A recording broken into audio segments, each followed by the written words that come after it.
President Donald Trump hosted El Salvador's president in the Oval Office. Both leaders were pressed to explain the case of a man who was wrongfully deported from Maryland to El Salvador. That man's wife is fighting for his return to the U.S. while the White House is defending the deportation. Here's ABC's Alex Perche. Last month, Kilmar Abrego Garcia was deported to El Salvador and sent to a maximum security prison.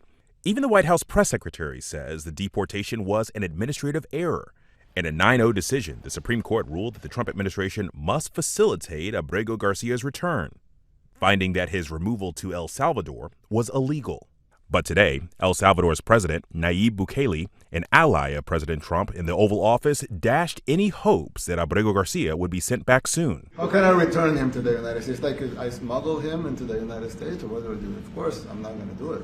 Bukele struck a deal with the Trump administration to accept more than 200 Venezuelans deported from the U.S. for $5 million. I'm not very fond of releasing terrorists into our country. I mean, we just turned the murder capital of the world into the safest country of the Western Hemisphere. We have millions of people that should not be in this country that are dangerous. Members of Trump's team allege Abrego Garcia is an MS-13 gang member, a terrorist, and not subject to any U.S. immigration laws. That if this individual, at El Salvador's sole discretion, was sent back to our country, that we could deport him a second time. Secretary of State Marco Rubio today even suggesting that the administration should not have to obey court orders. Foreign policy of the United States is conducted by the President of the United States, not by a court. Abrego Garcia's family sued the government to challenge the deportation. He has lived in Maryland for 15 years, holds a green card, and has a 5-year-old son with his wife, who is a U.S. citizen. If you can hear me, I miss you so much.